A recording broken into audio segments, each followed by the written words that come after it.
Hey guys, another kind of unusual topic here for you today. There was a interesting discussion over on Twitter/X, whatever you call it, just recently, and I'm filming this over a month in advance. Interesting conversation though recently about players and how big they are. This is part of that argument that old-time players would never be able to compete with modern teams that you hear from time to time. The argument that, hey, if the 27 Yankees were really going to play against a modern team, they would be absolutely slaughtered. There's no way that they'd be able to compete with even the worst of the worst teams. The players are too small. The players are too slow. The pitchers are not fast enough, yada, yada, yada. There's a lot of reason to sort of doubt that kind of argument, right? If that were true, we would probably not see so many guys have extensive careers in Major League Baseball, for example. There are a number of other small counter arguments you can make against that. There are some interesting and some somewhat good arguments for that as well. I remain unconvinced. But there is a part of this argument that I thought was really interesting and that led to people posting some photos of Lou Gehrig on Twitter, one of which is the thumbnail for today. And that argument is that the players of old were just simply not big enough, that they were undersized. Now, before we start to look at how big certain players have been, I do want to let you know that baseball is unusual. This isn't football. This isn't basketball, right? So we know in basketball, it's obvious that if you have a guy who's really undersized, he's going to have a hard time. I know that there are exceptions, right? I love watching Muggsy Bogues. I like watching Spud Webb from the 80s with Dominique Wilkins and all of that stuff.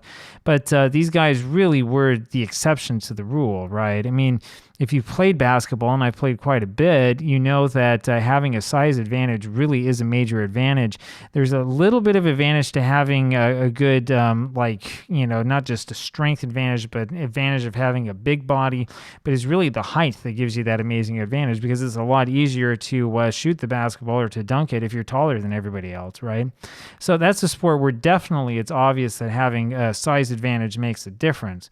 Talk about like American football, it obviously makes a difference, right? I mean, the thing that will make certain linemen, for example, good players is the amount of mass that they carry and their ability to move that mass about nimbly in a quick fashion, right? I mean, that's really what it's all about. And especially if you're a defensive linebacker, you have to have enough muscle mass, enough strength to really do damage to a guy as soon as you hit him, right? I mean, you're not going to see a whole bunch of like 5'5", 5'6" guys who are going to be successful in professional football. When it comes to some other sports, I mean, hockey, soccer, the people I've known who play the sport professionally are probably not going to be giants, but there still is an argument to be made for real physicality making a big difference. As far as baseball is concerned, I really don't think that it's necessarily that clear of an advantage. If you say that Lou Gehrig was a couple of inches shorter than the average first baseman today, for example, I don't see how that puts him at a major disadvantage. I really don't, because of the nature of the sport of baseball, the nature of the strike zone, and just the way that the game is played.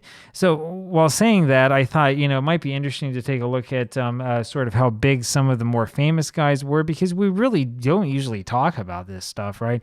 Now, this all comes from Baseball Reference. I know that not all of this information is 100% reliable. I know that things change as a guy's career goes on and so on and so forth.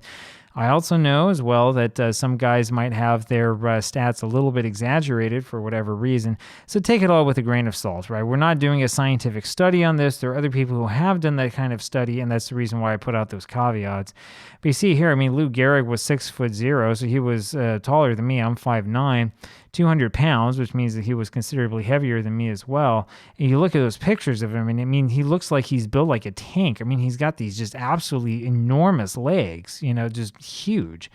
The other one you think of right away, of course, is Babe Ruth, who also had enormous legs, 6'2", 215 pounds. Earlier in his career was probably closer, I guess, to about 200 of just raw muscle. Later on, he put on a bit more fat, but also just an absolute physical specimen, at least at the beginning of his career. But then again, 6'2", it's not unusually tall, I would say, even for the 19-teens, 1920s. Ted Williams, we'll look at next, 6'3", again, right around that sort of what you'd expect, 205 pounds, so a little bit more kind of a tall, lanky guy, but 6'3" is not necessarily that tall, right? This isn't a 6'6", 6'7" guy, let alone a Randy Johnson. Then you have Ty Cobb. I was just curious to see 6'1" and 175 pounds. Again, when you're talking about Cobb's era, how big guys are is a little bit questionable, right? One of the guys we were looking at, oh man, his name escapes me right now. I'd have to go back and look at the blog again. One of the guys that we've looked at before, who they referred to as giant back in like 1902 or whatever, was 6'4". You look at his photos, you think that he was more like 6'10". So, I mean, I don't know how reliable this is, but yeah, Cobb was a big guy, but not quite as heavy. Interesting, only 175 pounds. So he's about what I am. Honus Wagner, 5'11", so a little bit shorter, and 200 pounds, but who knows what time they measured that. Wagner, of course, like Lou Gehrig, had those kind of like tree branches for legs. I mean, when you see a guy who's built like that, you know that whether you have weights or not, that this guy's put in the work to make that happen. I don't have that. Unfortunately, I haven't put in the work. That's why I'm doing this. Ricky Henderson next, 5'10". This is amazing to me because he's just a little bit taller than me. I always thought of him as such a short player because of that batting stance. And 180 pounds, again, I don't know what year that comes from because I'm guessing at the beginning of his career, he was probably considerably less than 180. And then finally, sort of for fun, I was wondering about Ichiro. Ichiro was 5'11", so taller than Ricky Henderson, 175 pounds. Interesting stuff to look at, right? How big some of these guys are and how much mass you can imagine them having. But as you can see here, I mean, there's not a huge difference between any of these guys, right? I mean, Ty Cobb was a little bit bigger than Ichiro, but so what, you know? Gehrig was a little bit taller than Ricky Henderson, right? But again, so what? I mean, it's not like we're looking at these guys saying, oh my gosh, this guy was so short or this guy was just an absolute monster or something like that. I mean, I don't know. You can let me know down in the comments if you feel differently, if you feel that no, you know, the height that a player has really makes a difference. I would even go as far as to argue that for a sport like baseball, raw strength doesn't make as much of a difference as you would think, right? It's a lot more about your hand-eye coordination and about your reaction time than just the raw strength that you have. Right, we can go back and forth about that considering the silly ball era, but I'll remind you that there are many players who took a lot of steroids who didn't hit a whole lot of home runs, right? There's a reason why McGwire and Bonds were McGwire and Bonds, and it wasn't necessarily just because of the steroids. There may have been something else they had that gave them that advantage. But that's another Pandora's box for another day. I'll leave it at that. I'll talk with you tomorrow. Bye.